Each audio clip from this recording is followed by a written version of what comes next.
तो सबसे पहले बात भगवान श्री कृष्ण की नगरी मथुरा को लेकर करते हैं। वहां चलते हैं आपको, जहां पर बीजेपी ने हेमा मालिनी पर तीसरी बार भरोसा जताया है। वहीं मथुरा की गोवर्धन विधानसभा क्षेत्र में बीजेपी विधायक मेघ श्याम सिंह के पैतृक गांव जानू और पलसों में सांसद हेमा मालिनी के टिकट पर आपत्ति जताई गई है। हेमा मालिनी मुर्दाबाद और हेमा मालिनी मुंबई वापस जाओ के नारे लगाकर ये विरोध किया जा रहा है। भाई ऐसा क्यों हो रहा है?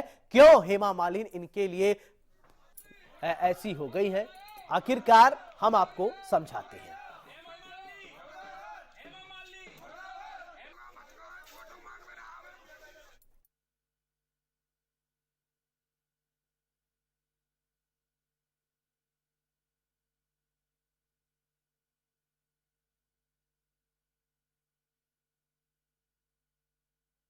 बात करते हैं भाई हेमा मालिनी, जो कि ड्रीम गर्ल है और न जाने कितने दिलों पर इन्होंने राज किया। राजनीति में कितना हेमा मालिनी ने राज किया, ये तो कृष्ण की नगरी मथुरा से सांसद हेमा मालिनी के बारे में वहां की जनता समझती है।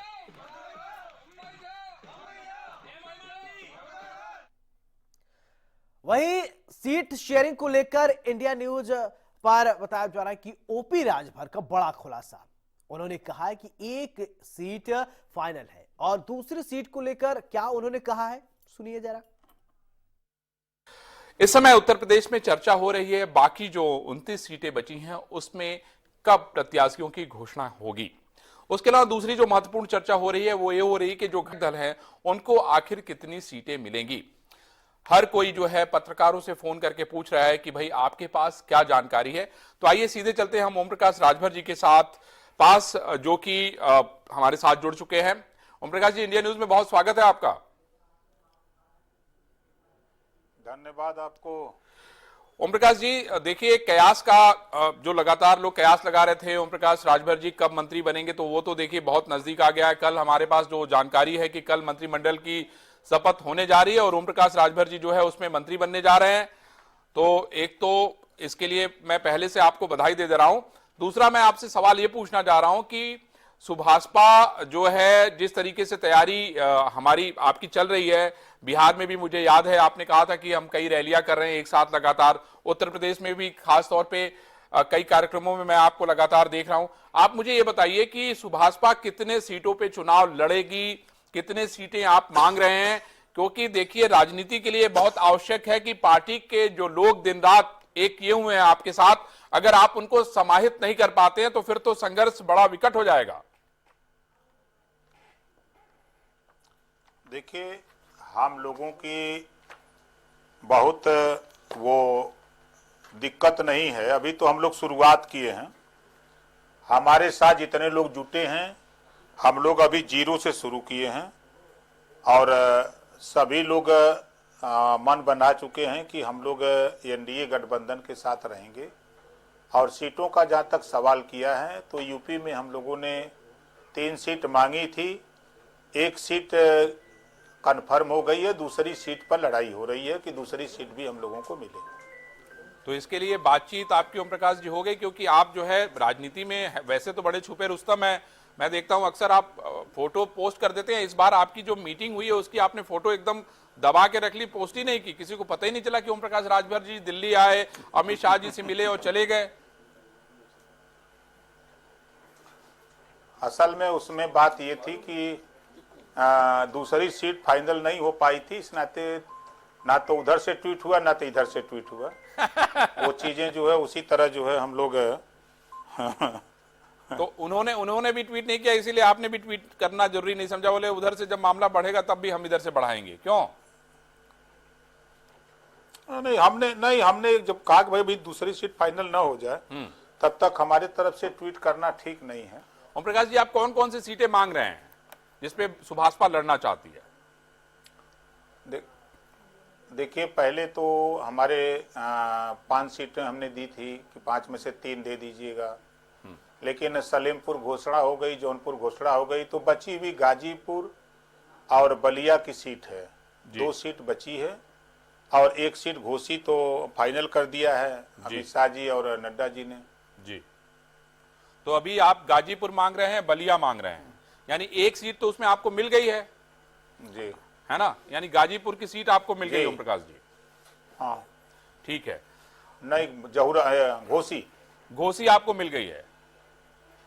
नहीं घोसी आपको, आप नहीं, आप ये कह रहे हैं कि घोसी सीट उन्होंने घोषणा कर दी है। मैं ये पूछ रहा हूं कि सुभाषपा 5 सीट मांग रही थी, आपने कहा कि भाई 3 सीट आप हमें दे दीजिए। अब आप कह रहे हैं कि 1 सीट आपको मिल गई है और 1 सीट अभी और मांग रहे हैं आप। तो मुझे ये बताइए कि कौन सी सीट मिल गई है, गाजीपुर मिली है कि आपको बलिया मिली है कि आपको घोसी मिली है कि कौन सी मिली है आपको? घोसी सीट। तो घोसी सीट से आपके प्रत्याशी चुनाव लड़ेंगे। जी, बहुत बढ़िया। तो ओम प्रकाश जी, इसके लिए तो आपको बधाई। आप मुझे अब ये बताइए ओम प्रकाश जी कि दूसरे दौर की बातचीत कब होगी, क्योंकि कहा जा रहा है कि 8 तारीख को जो है बाकी सीटों के नाम का ऐलान किया जाएगा। जो 29 सीटें बची हुई हैं उनके नाम के ऐलान की बातचीत हो रही है। एक और सवाल इसमें मैं आपको जोड़ता हूं कि क्या बिहार में भी कोई बातचीत आपकी हो रही है भारतीय जनता पार्टी के साथ? क्योंकि आपका कहना यह था कि 1 सीट हम बिहार में भी लड़ेंगे, क्या उसको लेके भी कोई बातचीत हुई है क्या? बिल्कुल बातचीत हुई है। बिहार में भी हम 1 सीट, मांग तो 2 सीट रहे हैं, हमने कहा कम से कम 1 सीट वहां बिहार में भी हमको मिले ताकि हमारे जो नेता हैं वहां लड़ सकें। तो उस पर क्या सहमति है? मतलब उधर से उम्मीद जताई गई कि नहीं हम कुछ करेंगे? क्योंकि देखिए चुनाव की घोषणा तो अब एक तरीके से सारी पार्टियां चुनाव में उतरी गई हैं। आपने देखा कि कल इंडिया गठबंधन ने जो है एक बड़ा कार्यक्रम किया, उसमें किस तरीके से लोग आए थे आपने भी देखा और आपने शायद उसका जवाब भी दिया था। जी, वो देखिए तो काम है सभी पार्टियों का अपना अपना करने का, और हम लोग जो काम कर रहे हैं, देश में विकल्प कोई नहीं है मोदी जी के सामने। और उत्तर प्रदेश में जो माननीय योगी आदित्यनाथ जी ने जो काम किया है 7 साल में, पहला तो पूरे प्रदेश में एक भी दंगे नहीं हुए, कहीं कर्फ्यू नहीं लगा, जो गरीबों के विकास की योजनाएं बनी वो गरीबों तक पहुंचने लगी, इसका लाभ से गरीब खुश है। और जो पिछली सरकार, जो सपा बसपा की सरकारों में लोग बिजली से तरसते थे, अब तो मिट्टी का तेल बंद हो गया। आज के सरकार में मिट्टी का तेल बंद हो गया, अब सब लोग बिजली जला रहे हैं। तो ऐसी परिस्थिति में लोगों को अब ये समझ में आ रहा है कि हमारा विकास हो रहा है, जो चीज की हमको आवश्यकता थी वो आवश्यकताएं हमारे यहाँ तक पहुंच रही हैं। इस नाते इंडिया गठबंधन लंबे समय से सत्ता से बाहर रहा है। आप अगर उठा के देखेंगे तो कांग्रेस लंबे समय तक सत्ता में रही, बसपा रही, सपा रही, अब तो ये 10 साल से बाहर है सत्ता में जी। उत्तर प्रदेश में 7 साल से बाहर हैं सपा और बसपा के लोग। तो किस आधार पे इनको जनता वोट देगी? अब इनको वोट देने वाले लोग नहीं हैं, क्योंकि समाजवादी पार्टी जब माननीय मुलायम सिंह जी थे तो उनके मेहनत से अखिलेश जी मुख्यमंत्री बने थे, और जब सीएम बनते ही उन्होंने इतनी मेहनत किया कि वो बेचारे एमपी बन गए, और एमपी बन के इतनी मेहनत की है कि फिर एमएलए बन गए। अब आप समझ सकते हैं, अब इतनी मेहनत करेंगे कि अब क्या बनेंगे वही बता सकते हैं। नहीं वो आप भी तो लड़ाई कहाँ रह गई है? नहीं आप हम बताते रहते ना। ओम प्रकाश जी, कल आपका एक वीडियो भी बड़ा वायरल हो रहा है, मैं देख रहा हूं। हमसे लोगों ने पूछा कि भाई ये ओम प्रकाश जी ने रिएक्शन दिया है, क्या कह रहे हैं वो कि भाई सलेमपुर के जो सांसद महोदय हैं उन्होंने जो है किसी गरीब के लिए 5,000 रुपए भी खर्चा नहीं किया। ये वीडियो पे आपका जवाब है कुछ? नहीं, देखिए मैं 2 तारीख को दिल्ली चला गया जी, तो वहां बहुजन समाज पार्टी से एक राजभर जी सांसद चुने गए थे, 5 साल रहे। अब इस समय वो दल बदल करके बहुजन समाज पार्टी छोड़ करके समाजवादी पार्टी में चले गए हैं, और सलेमपुर से वो चुनाव लड़ने की तैयारी में हैं, टिकट मांग रहे हैं। तो 3 तारीख को उसी लोकसभा में कार्यक्रम था, संजोग से बरसात हो रही थी, तो हमारे दिल्ली जाने की खबर को लेकर के वो पूरे लोकसभा में ये प्रचार किए कि ओम प्रकाश राजभर नहीं आएंगे, मीटिंग कैंसिल हो गई है। ये समाजवादी पार्टी के जो टिकटार्थी हैं राजभर जी, उनका मानना था, वो प्रचार कर रहे थे कि मीटिंग कैंसिल हो गई। लेकिन 1 बजे तक हमारे नेताओं ने काफी धरातल पे प्रचार प्रसार किया कि नहीं नेताजी आएंगे, कार्यक्रम होगा, सब लोग चलिए। तो सभी लोग आए। तो उसी बात पर मैंने ये कहा कि 5 साल जब सांसद थे तो 5 साल में एक भी गरीब को 5,000 रुपया नहीं दिए, और आज प्रचार कर रहे हैं कि मीटिंग कैंसिल हो गई। और ओम प्रकाश राजभर की मीटिंग कैंसिल कराने वाले वो कौन होते हैं? मीटिंग तो कैंसिल कराने की सूचना हम दे सकते हैं, हमारे नेता दे सकते हैं, और वो समाजवादी पार्टी के मालिक नहीं है। वो मालिक नहीं है, बल्कि समाजवादी पार्टी में नेता हैं। तो वो समाजवादी पार्टी की मीटिंग नहीं कैंसिल करा सकते, ये बात मैंने कहा था, और उसको लोगों ने वर्तमान सांसद के साथ जोड़ दिया। देखिए, यही है राजनीति कि आदमी कहता कुछ और है और हो जाता कुछ और है, क्या कहा जाए। ओम प्रकाश जी, अब देखिए, ऐसा है कि अब आपको मंत्री बनने में बहुत ज्यादा समय है नहीं। मैं समझता हूं कि अभी हम लोग अगर बैठे हैं 3:18 हो रहा है, कल शाम को ही शपथ होनी है। तो अब मुझे लगता है कि ये जो आपका कार्यकाल होगा स्मूथ होगा, बढ़िया होगा, क्योंकि मैं देख रहा हूं कि आप जो है मुख्यमंत्री जी के कामों से बहुत प्रसन्न हैं। देखिए, कोई भी काम, हम सबके काम की प्रशंसा करते हैं। जब हम कांग्रेस के कामों की बात करते हैं, बसपा के कामों की बात करते हैं, सपा के, भाजपा के, तो तमाम लोग कहते हैं कि आप उनकी प्रशंसा करें, उधर जाएंगे का। जिन लोगों ने काम किया है उसकी तो प्रशंसा होनी चाहिए। आज उठा के देखिए, जो अंधविश्वास था बसपा और सपा को, जो नोएडा और गाजियाबाद नहीं जाते थे, उसको भी माननीय मुख्यमंत्री जी ने उसको भी खत्म किया कि नहीं, वहां जो जाएगा दोबारा रिपीट होगा, और रिपीट करके मुख्यमंत्री ने दिखा भी दिया। अब इस बात को कहिए तो लोग कहते हैं, तारीफ करते हैं। भाई, जो सच्चाई है उसको हम बोल रहे हैं। नहीं, आज उत्तर प्रदेश की अगर हम बात करें तो समाजवादी पार्टी की सरकार थी तो लोग गुंडों की सरकार कहते थे। आज तो जो सरकार है, लोगों को भय है कि कहीं बुलडोजर न आ जाए। एक भय लोगों में है कि हम गलत काम न करें। इसको लाइन ऑर्डर की सरकार लोग कह रहे हैं। धरातल पे गरीब कमजोर इस बात को कह रहा है कि आज हम सुरक्षित हैं, हमारी बात थाने पर FIR हो रही है, हमारे खिलाफ अगर कोई गलत कर रहा है तो हमको न्याय मिल रहा है, बड़े पैमाने पर लोग थाने पर जा रहे हैं। तो ये चीजें जो हो रही हैं तो उसको तो कहा जाएगा। चलिए ओम प्रकाश जी, मैं उम्मीद करता हूं कि आपकी मीटिंग भी जल्दी हो जाएगी, जहां होती है, जहां होनी चाहिए, और आपके जो एक सीट की मुराद है वो भी पूरी हो जाएंगी। लेकिन हमें कल इंतजार रहेगा आपके मंत्री पद के शपथ लेने का, और हमें इस बात का भी इंतजार रहेगा कि इस बार जो है आपका जो मंत्रिमंडल में आप जब मंत्री बनाए जाएंगे तो जो जनता की अपेक्षाएं हैं, जो आपके लोगों की अपेक्षाएं हैं, उसको पूरा करेंगे। एक और सवाल जाते जाते मैं आपसे पूछना चाहता हूं, ये जो MLC के चुनाव होने जा रहे हैं, जो 10 से 12 सीटों की संख्या बताई जा रही है, उसमें भी क्या आपने कोई सीट मांगी है क्या? कोशिश करूंगा कि एक सीट उसमें हमको मिले। चलिए ओम प्रकाश जी, आपने इंडिया न्यूज से बात की, आपको बहुत बहुत धन्यवाद। और हम भी देखेंगे कि भाई राजनीति किस तरफ जा रही है। लेकिन आपने देखा कि ओम प्रकाश राजभर जी ने बड़े बेबाक तरीके से कहा कि उनको एक सीट जो है वो मिल चुकी है, और एक सीट की और उनकी मांग है।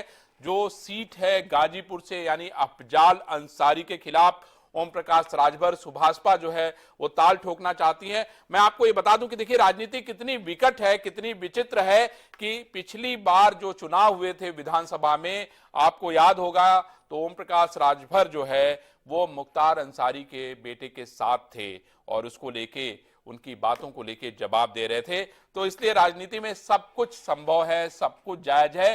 लेकिन आपको जो विशेष खबरें हैं उत्तर प्रदेश और उत्तराखंड के राजनीति की, सिर्फ इंडिया न्यूज उत्तर प्रदेश उत्तराखंड पे ही मिलेंगी। इसलिए आप लोग सिर्फ देखते रहिए इंडिया न्यूज उत्तर प्रदेश और उत्तराखंड। तो सीट शेयरिंग को लेकर संजय निषाद भी इंडिया न्यूज पर आए, इंडिया न्यूज से बातचीत उन्होंने किया है। और देखिए संजय निषाद ने क्या कुछ कहा है, कैसे सीट शेयरिंग को लेकर जो सियासी गणित है उसको समझिए। हमारे चैनल हेड अरविंद चतुर्वेदी जी ने खास बात की है, और सुनिए आप भी। इसमें उत्तर प्रदेश में कई सीटों का ऐलान हो चुका है। लोकसभा पे बड़े बड़े कई दिग्गजों के नाम का ऐलान तो हो गया है, लेकिन अभी गठबंधन दलों के सीटों का ऐलान बाकी है। उसमें कहा जा रहा था कि राष्ट्रीय लोकदल के ज्वाइन करने के बाद बाकी जो है निषाद पार्टी, ओम प्रकाश राजभर और अपना दल के सीटों का भी ऐलान किया जाएगा। लेकिन जिस तरीके से सूत्रों से जानकारी मिल रही है कि जो गठबंधन दल के सहयोगी लोग हैं, उनको भी लगता है कि उनकी एक उत्तर प्रदेश में मजबूत ताकत है और उनको भी सीटें बढ़ा के दी जाएं, ऐसे में ये बहुत इंपॉर्टेंट हो गया है कि क्या उनकी बात बन रही है, क्या उनकी कोई नाराजगी है, उसको लेके बात करते हैं। हमारे साथ संजय निषाद जुड़ गए हैं, निषाद पार्टी के राष्ट्रीय अध्यक्ष हैं। डॉक्टर साहब नमस्कार। नमस्कार, आपके दर्शकों और चैनल को बधाई मेरी तरफ से। थैंक यू डॉक्टर साहब। डॉक्टर साहब मुझे ये बताइए कि प्रवीण निषाद जी का टिकट तो भारतीय जनता पार्टी से घोषित हो गया है, अब आप क्या चाहते हैं? आपने हमेशा इस बात को कहा है कि आप और भारतीय जनता पार्टी बड़े भाई और छोटे भाई की तरह रिश्ता रखते हैं, और ये भी कहा जा रहा है कि लगातार जो है निषाद पार्टी अलग अलग जगहों में, क्षेत्र में काम कर रही है, यहां तक मध्य प्रदेश में और बिहार में भी काम कर रही है। लेकिन मुझे ये बताइए कि उत्तर प्रदेश में इतनी सारी सीटें घोषित हो गई, लेकिन अभी गठबंधन दलों का कुछ पता नहीं है। देखिए, बड़े भाई हैं, बड़े भाई की भूमिका में हमेशा भारतीय जनता पार्टी रही। जब से मैं आया 2019 में, 2022 में भी उन्होंने सम्मानजनक सीटें दिया था और सीटों का कोई लफड़ा नहीं था। हमें लगता है कि फिर उसी तरीके से 11 विधायक सीटें देंगी जिस तरीके से है। और प्रवीण निषाद है, वो मेरे बेटे भले हैं, लेकिन वो भारतीय जनता पार्टी के परिवार हैं, उनके सिंबल पर हैं। लेकिन जिस तरीके से हमारे साथ पार्टी और हम लोगों को सम्मान दिया, उसी तरीके से मेरे पार्टी के सदस्यों, मेरे समाज को सम्मान मिलेगा। और निश्चित रूप से जिस तरीके से गठबंधन दलों को अवसर दिया जाएगा, हमारे पास भी 6 भले हमारे पास अपने सिंबल से 5 भारतीय जनता पार्टी के सिंबल से, वो इसलिए लिया था कि 9 सीटें ऐसी थी, 11 सीटें जो हारी हुई थी, और उसे जीतना बड़ा अवसर। हम लोग जीत के लिए काम करते हैं। उन्होंने हमें सीट दिया और उनको जीत दिया, और 5 उनके सिंबल, 11 विधायक हमारे हैं। उसी तरीके से हमारे भाई, हमारे पास सुभाषपा है, अपना दल है, आरएलडी भी आगे, स्वागत है सबका। और हम सब मिलकर 400 पार और एनडीए सरकार होगी, क्योंकि नेतृत्व मोदी जी के नेतृत्व में हम लोगों को संकल्प लिया कि उनको प्रधानमंत्री बनाना है। योगी जी के नेतृत्व में हम लोग उत्तर प्रदेश को सर्वोत्तम प्रदेश बनाना है, ये हम लोगों की प्राथमिकता है। इसलिए डॉक्टर साहब मेरा सीधा देखिए सवाल ये है, डॉक्टर साहब आप कितनी सीटें मांग रहे हैं और आपको कितनी सीटें दे रहे हैं, मुझे ये तो इसका गणित तो बताइए। कितनी सीटें मांग रहे हैं आप? निषाद पार्टी कितनी सीटें मांग रही है? हमने पिछले बार भी देखिए, हम तो राजनीतिक व्यक्ति, हम लोग चाहते हैं कि किसी से कोई मांगा जा तो कोई उस पर उनको देने में कष्ट न हो, या तो जिस तरीके से कुछ हमारे पास निषाद बाहुल है, मान लीजिए भदोही हमारी है, आपके पास सुल्तानपुर हमारा है, अभी जो हारी हुई सीटें जौनपुर है, गाजीपुर है, अम्बेडकर जो है, आज के दिन में इस तरीके की सीटें हैं। मान लीजिए कन्नौज है हमारे पास, वह पीलीभीत है। इस तरीके से आपका इन सीटों में तो आपका ये कहना है कि जहां पे निषादों की बाहुल्यता है, जहां पे आपके लोगों की बाहुल्यता है, वो सीटें आपको जो है भारतीय जनता पार्टी को देनी चाहिए, चाहे वो हारी हुई सीटें क्यों ना हो, आप उसको सहर्ष स्वीकार करेंगे, आप ये कहना चाहते हैं। लेकिन मैं यहाँ पे आपको एक बात ये भी कहना चाहता हूँ कि जौनपुर से तो उन्होंने कृपाशंकर सिंह को सीट घोषित कर दी है।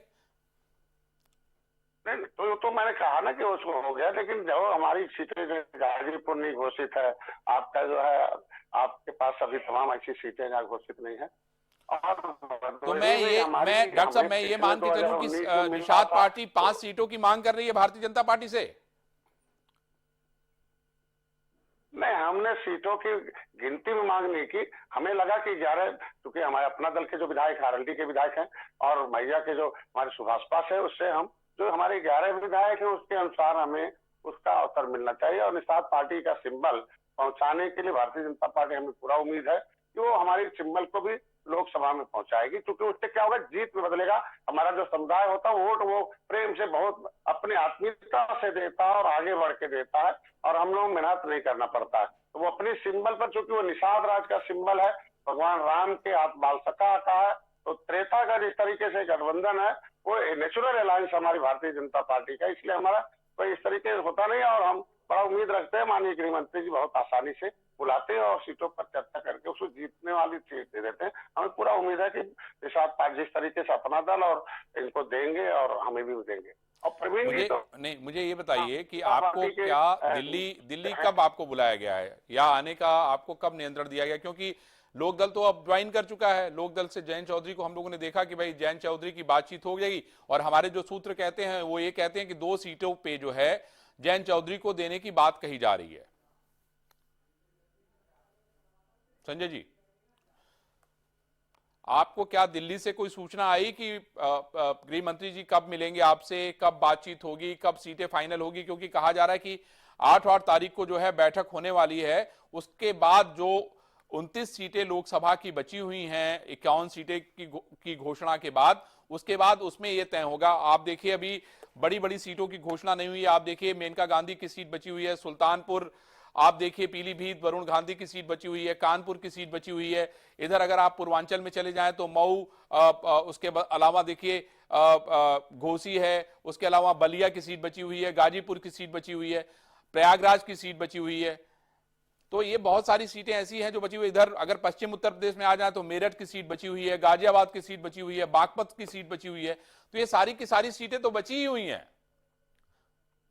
इसमें हमारे पास निषाद भाव ने, आप मान के चलिए मैनपुरी देख लीजिए और कम से कम 2.5 लाख कश्यप है जो है। तो जो हम हारी हुई सीटें लेते हैं उसमें दोनों की पार्टी के कार्यकर्ता बड़े मनोबल से और बहुत आसानी से दूसरे वोट भी ट्रांसफर हो जाते हैं और आसानी से जीत जाते। जिस रणनीति के तहत 2000 हम लोगों ने 22 जीता था, उसी हिसाब से अगर सीट जीतने में हमें अवसर मिलेगा तो निश्चित रूप से हारी हुई सीट को भी हम जीत में बदलने के लिए देंगे। निश्चित रूप से हमें अगर मैनपुरी मिलता है उसको भी जीत के दिखाऊंगा कैसे जीता जाता है, क्योंकि हमारे पास वहाँ है जो बागपत जो पश्चिम में वहाँ कश्यप है, उनके वहां भी हमने उनकी लड़ाई लड़ी है, उनको भी सम्मान दिलाया है। इसलिए निश्चित रूप से भारतीय जनता पार्टी इसको देखेगी, जैसे अन्य दलों के लिए अन्य हमारे सहयोगी दल हैं जितने करेंगे बुलाते हैं। अभी हमने मांग रखा मिलने का समय और बुलाएंगे और करेंगे। हमारे गृह मंत्री जी, माननीय प्रधानमंत्री जी, माननीय नड्डा साहब और माननीय मुख्यमंत्री जी, ये सब जो उनकी कमेटी तय करती है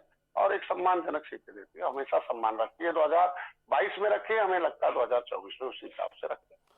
ठीक है डॉक्टर साहब, हम उम्मीद करेंगे कि आने वाला जो वक्त है वो आपके लिए बहुत महत्वपूर्ण है और आपने तो सारे जो नाम है वो लगभग तय कर लिए होंगे कि कौन कहां से लड़ेगा। ऐसे में ये बड़ा महत्वपूर्ण हो जाता है कि ये जो समय है उस समय को जो है सही तरीके से एनालिसिस किया जाए। राजनीति तो तभी जो है सफल मानी जाती है जब आप समय को पहचाने। India news. तो केएलपीडी में आपने दो नेताओं को सुना, ओम प्रकाश राजभर, संजय निषाद को। उन्होंने बताया कि किस तरीके से सियासी गणित वो फिट करने में लगे हुए हैं। लेकिन केएलपीडी में अभी हम आपको और कुछ नेताओं से रोज रूबरू करवाएंगे और बताएंगे कच्चा लीडर पक्का वादा और कच्चा लीडर पक्का धोखा क्या है। इसको समझने के लिए आप तैयार रहिए और देखते रहिए इंडिया न्यूज उत्तर प्रदेश उत्तराखंड। नमस्कार।